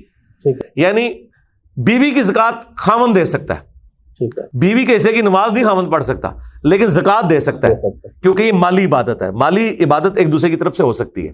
تو آپ نیابت بھی کر سکتے ہیں, ایڈوانس بھی کر سکتے ہیں. تو آپ کی بات ٹھیک ہے, ضرورت مند کو دیں. رمضان میں آپ کیلکولیشن کر لیں. رمضان میں اگر آپ کو 70 گنا ثواب ملنا ہے نا, اور ضرورت مند کو آپ نے ضرورت پہ دیا تو 700 گنا بھی آپ کو مل سکتا ہے. تو یہ لالچ نہ کریں کہ اس بندے کی ضرورت. اب کورونا کے دنوں کے اندر میں نے اپنی وائف کو بلایا, جب یہ بالکل لاک ڈاؤن ہو گیا تھا. میں نے کہا جی اپنے محلے میں دیکھو, رشتہ داروں میں جتنے بندے ان کی لسٹ بناؤ, 25-30 بندے جتنے بنتے ہیں. اس وقت تو یہ تھا کہ 1-2 مہینے کے لیے یہ لاک ڈاؤن ہے. تو میں نے کہا 2 مہینے کا جو ایک ایوریج بنتا ہے نا, یہ ساری کیلکولیشن کرو. ہم ایٹ لیسٹ جو ملازم پیشہ لوگ جو بیچارے دیہڑی دار ہیں, ان کے 2 مہینے کا ہم انہیں راشن تو ڈلوا کے دیں نا, کہ وہ اپنا خرچہ کر سکیں. تو یہ ذمہ داری ہے. اب میں یہ کہتا کہ میں اپنی زکوٰۃ, اب رمضان تو ابھی بڑی دور ہے, میں کیلکولیٹ کروں گا, کیوں؟ نہ آپ کریں. لیکن اس کا دوسرا ایکسٹریم رویہ یہ ہے کہ لوگ کہتے ہیں کہ جی عید کے موقع پہ قربانی نہ دیں, آپ غریب کو پیسے دے دیں. نہیں, شریعت میں آپ نے دخل اندازی نہیں کرنی. آپ قربانی ہی دیں گے, اس کا گوشت غریب کو دیں. شریعت نہیں آپ بدل سکتے. آج اذان کی پریکٹیکل کوئی ضرورت باقی نہیں ہے. میں آج تک اذان سن کے مسجد میں نہیں گیا, اور یورپ امریکہ میں تو اذان کی آواز آتی نہیں, گھڑی پہ جاتے ہیں. تو اذان کیوں ہم دیتے ہیں؟ شاعر اسلام ہے. جس طرح کہ بخاری میں حدیث ہے کہ یہ جو رمل ہوتا ہے نا, طواف کے پہلے 3 چکروں میں اکڑ کے چلنا, یہ اس لیے تھا کافروں پہ روب ڈالا جائے. آج تو ضرورت ہی نہیں تھی, لیکن آج تک وہ سنت باقی ہے. سنت آپ نہیں بدلیں گے, لیکن جو احکامات ہیں ان کی آپ تھیم کو ضرور فالو کریں گے, وہ آپ نے اپنی جگہ کرنا ہے. سنت نہیں بدلیں گے. فرض حج آپ نے کرنا ہے. حج جس نے نہیں کیا وہ مسلمان ہی نہیں. یہ 5 بنیادی چیزیں جو بخاری مسلم میں آئی ان میں سے ایک ہے. ہاں, فرض حج کر لیا تو باقی نفلی حج کرنے کی ضرورت نہیں ہے, نفلی عمرے کرنے کی ضرورت ہی نہیں ہے. آپ اس کی بجائے کسی نیکی کے کام میں, مصرف میں, اور یہ نیکی سے کام سے مراد مسجد میں پیسے لگانا یا صرف مدرسے میں دینا نہیں ہے. ہاں, مدرسے میں تو آلریڈی اتنا کچھ جا رہا ہے. آپ اپنا غریب رشتہ داروں کو دیکھیں, اور اس میں سب سے زیادہ حق آپ کے بہن بھائیوں کا ہے. ماں باپ اور اولاد, ان کو زکوٰۃ نہیں لگتی, باقی سب کو زکوٰۃ لگتی ہے. بہن بھائیوں کو دیں, آپ اپنے قریبی رشتہ داروں کو دیں, وہ سب سے زیادہ حقدار ہے. علی بھائی, اعتکاف کے حوالے سے بتائیں کہ اعتکاف کا شرعی حکم کیا ہے, مردوں کے لیے اور خواتین کے لیے؟ ہر گھر سے ہونا چاہیے یا محلے سے ہونا چاہیے؟ اور خواتین کا اعتکاف کیا ہوگا؟ اب اسی گھر کے اندر ہے, کیا کھانا وغیرہ بنا سکتی ہیں, سحری افطاری سب کے ساتھ بیٹھ کے کر سکتی ہیں, یا ادھر ہی بیٹھ کے کرنا ہوگا؟ اور جو مردوں کا اعتکاف ہے وہ اس میں کسی مجبوری میں کیا وہ باہر نکل سکتے ہیں؟ میں چاہتا ہوں یہ ایک ہی سوال میں آپ سے ساری چیزیں. دیکھیں, اعتکاف جو ہے نا, یہ سنت ہے, نفلی عبادت ہے, یہ کوئی فرض نہیں ہے. محلے میں ایک بندہ بھی بیٹھتا ہے تو سنت پوری ہوگی. ہمارے ہاں جو اعتکاف ہے نا جی, وہ تو ایک کام چوری کا ذریعہ بنا ہوا ہے. جس نے نیند اپنی پوری کرنی ہے یا دوستوں میں گپے مارنی ہے, وہ مسجد میں جا کے اعتکاف بیٹھتے ہیں. ہم خود بیٹھتے رہے, میں تو ریگولر کئی سال تک بیٹھتا رہا ہوں, لیکن ہمارا اعتکاف اس طرح کا نہیں ہوتا تھا. میں باقاعدہ ٹریننگ کرواتا تھا. اب تو سیکیورٹی ایشوز کی وجہ سے کافی عرصہ ہوا میں اعتکاف نہیں بیٹھ سکا. تو اعتکاف ضرور بیٹھیں, اس میں قرآن ترجمے سے آپ کور کریں. اور مردوں کے لیے یہ ہے کہ ایسی مساجد میں بیٹھیں جہاں فیسلٹی ہو, اچھی ٹوائلٹس کی, اے سی لگا ہو یا ہیٹر لگے ہوئے ہوں اگر سردیوں کا موسم ہے. اور عموماً ایسی جو بڑی مساجد ہے وہاں پہ کھانے کا, سحری اور افطار کا بندوبست بھی ہوتا ہے. آپ کو باہر نکلنے کی ضرورت نہیں پڑتی. ورنہ اگر ضرورت پڑے تو آپ گھر بھی آ کے سحری اور افطاری کر سکتے ہیں. کسی سے فالتو بات نہ کریں. بخاری مسلم دونوں میں حدیث ہے کہ نبی صلی اللہ علیہ وآلہ وسلم اعتکاف میں بیٹھے ہوئے تھے. آپ مسجد کے دروازے پر ایک عورت سے گپ اندھیرے میں کافی دیر تک گفتگو کرتے رہے, اور پھر اس عورت کے ساتھ مسجد سے باہر نکلے اور دور کہیں گئے, اور پھر واپس آئے تو چوراہے پہ کچھ صحابہ کھڑے تھے. ان کو آپ نے مخاطب کر کے کہا کہ یہ میری بیوی صفیہ تھی جو مجھے ملنے آئی تھی, میں اسے گھر چھوڑنے گیا تھا. صحابہ نے کہا یا رسول اللہ ہم آپ کے بارے میں بدگمانی کیسے کر سکتے ہیں کہ آپ کسی نامحرم عورت کے ساتھ ہوں گے، کیونکہ گھوپ اندھیرا تھا. تو نبی علیہ السلام فرمایا کہ شیطان انسان کے جسم میں خون کی طرح دوڑتا ہے، نبی کے بارے میں مسئلہ دلا دیتا تو کافر. اور اس سے یہ بھی پتہ چلا کہ نبی علیہ السلام نے اس سے پہلے کہ کوئی ان کے بارے میں بدگمانی کرے آپ نے کلیریفائی کیا. لیڈر کا کام ہے، لیڈر کا یہ کام نہیں ہے کہ مجھے کون پوچھ سکتا ہے، میں سب سے بڑا ایماندار ہوں، یہ نہیں ہوگا، آپ نے بتانا ہے. تیسری بات، اعتکاف میں آپ اپنی بیوی کو چھوڑنے گھر تک آئے، اعتکاف نہیں ٹوٹا.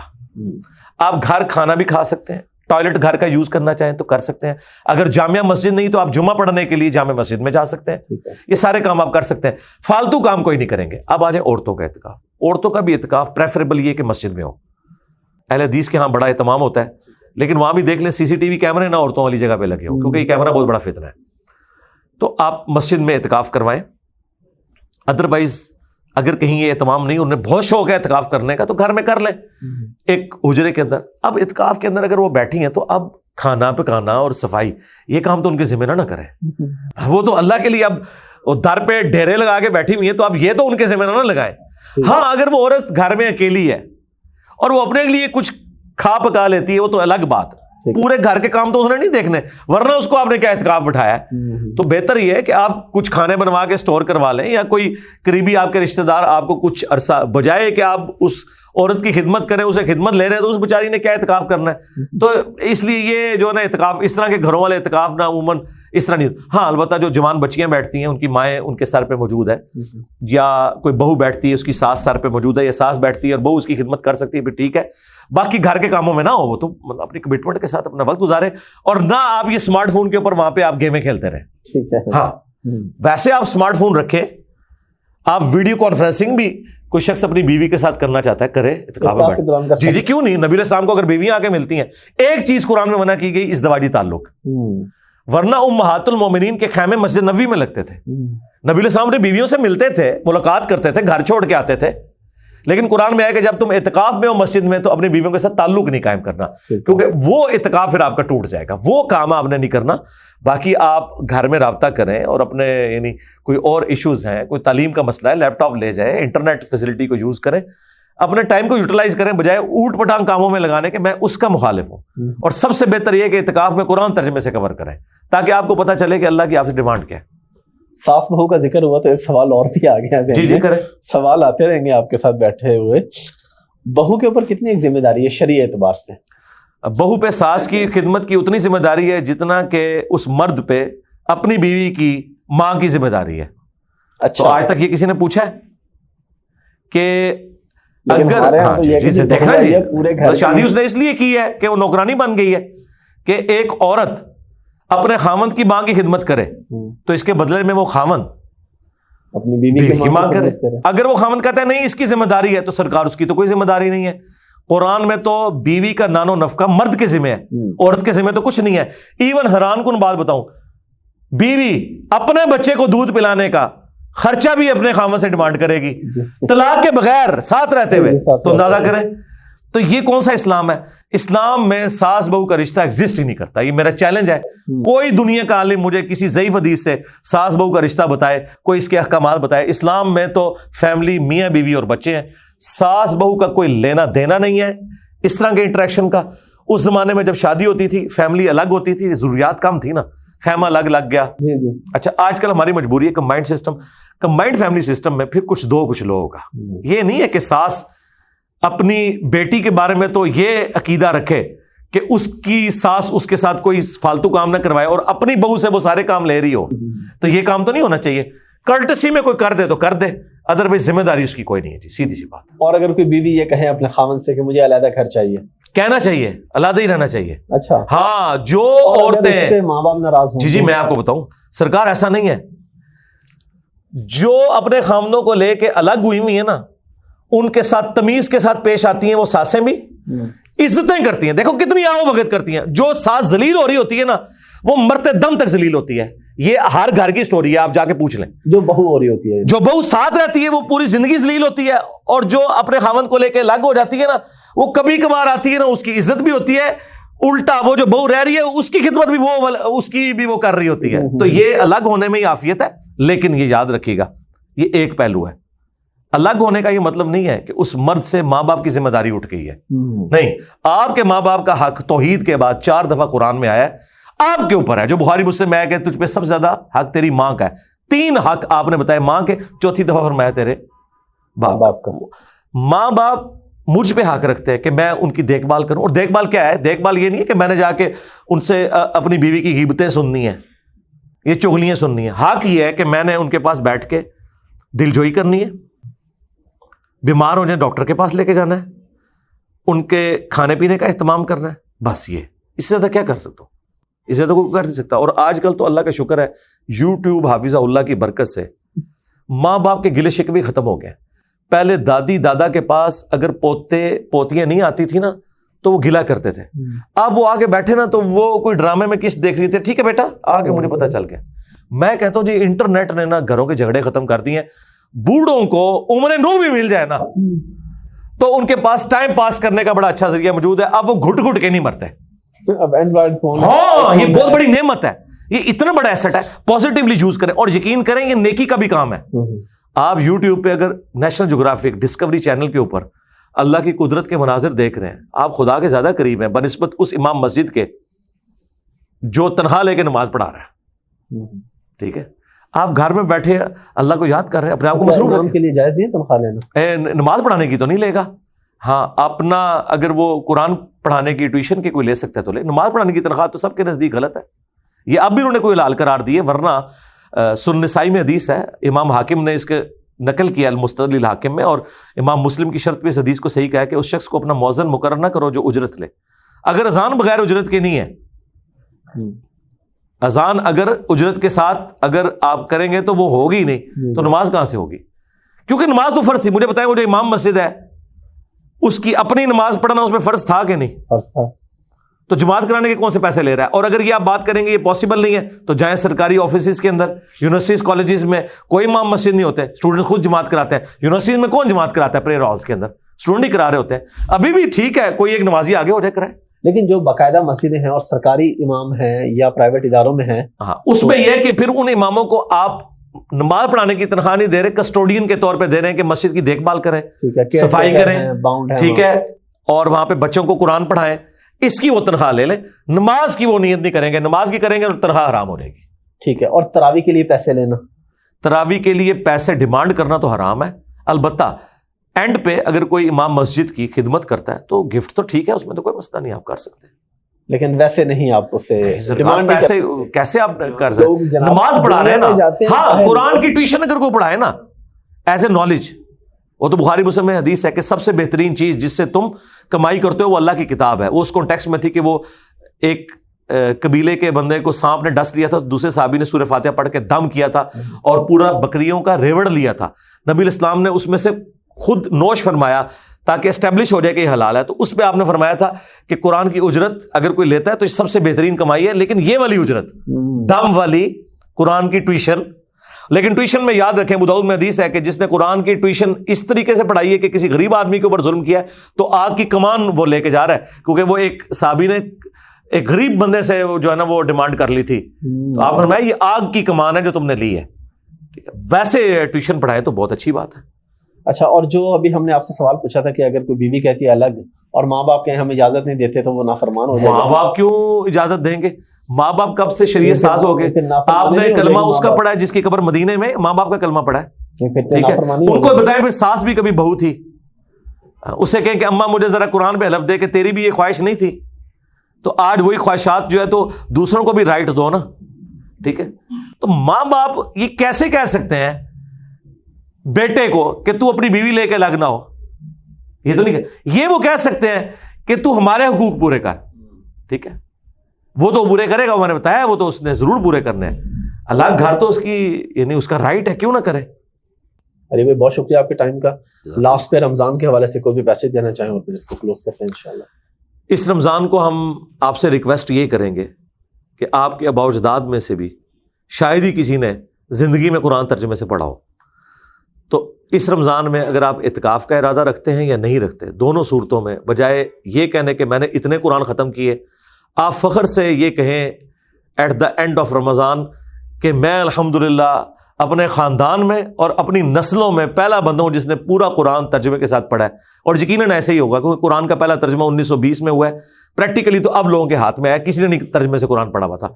تو رمضان میں آپ قرآن ترجمے کے ساتھ پری ڈیٹرمنٹ رزلٹس کے بغیر پڑھیں، اس کے نوٹس بناتے جائیں، جو چیز سمجھنا ہے وہ نوٹ کریں۔ میجورٹی چیزیں آپ توحید کے حوالے سے، عقائد کے حوالے سے، یہ ساری کی ساری چیزیں اپنے پاس نوٹ کریں اور اپنے آپ کو قرآن کے سامنے پیش کر دیں۔ اگر آپ کے پہلے کوئی اور عقیدہ تھا، اب آپ یہ دیکھیں اس عقیدے کو چھوڑیں، وہ عقیدہ فالو کریں جو قرآن کے اندر ہے۔ اور میں آپ کو مشورہ دوں گا، قرآن کا سب سے بیسٹ ترجمہ مولانا مودودی کا ترجمہ ترجمان القرآن والوں نے پرنٹ کیا ہے، ایک صفحے پہ عربی ہے، ایک صفحے کے اوپر اردو ہے۔ تو اگر صرف اردو بھی پڑھنی ہے آپ نے، لوگ کہتے ہیں جی عربی کا ثواب ہوگا، اردو کا 10 گنا زیادہ ہوگا، کیونکہ اس سے آپ کی آخرت بننے والی ہے۔ آپ اس چکر میں نہ پڑھیں، آپ قرآن کو ایک دفعہ پڑھیں، اور عربی لنگوسٹک کا سوز و گداز اگر اردو میں کسی نے ٹرانسلیٹ کیا ہے، مجھے چونکہ قرآنک عربی آتی ہے اس لیے میں اس کو فیل کر سکتا ہوں، مودودی صاحب نے اردو زبان میں الفاظ کا چناؤ وہ کیا ہے کہ کاش اگر آپ کو عربی آتی نا تو جو سوز و گداز آپ پہ طاری ہونا تھا نا وہ انہوں نے اردو میں ٹرانسلیٹ کر دیا ہے، اور الحمدللہ ہر بندے کو سمجھ آتا ہے۔ تو رمضان پہ میسج یہی ہے کہ قرآن کم از کم خود پڑھیں، اور بہتر یہ ہے کہ اپنی فیملی کو ساتھ بٹھا کے روزانہ بھلے آپ ایک رکوع ہی پڑھ لیں، تو سورۃ البقرہ بھی کور ہوگی تو آپ کو قرآن کی اوورال تھیم پتہ چلے گی انشاءاللہ تعالی۔ ٹھیک ہے جی، جزاکم اللہ خیرا، سبحانک اللہم وبحمدک، اشہد ان لا الہ الا انت، استغفرک واتوب الیک، وما علینا الا البلاغ المبین۔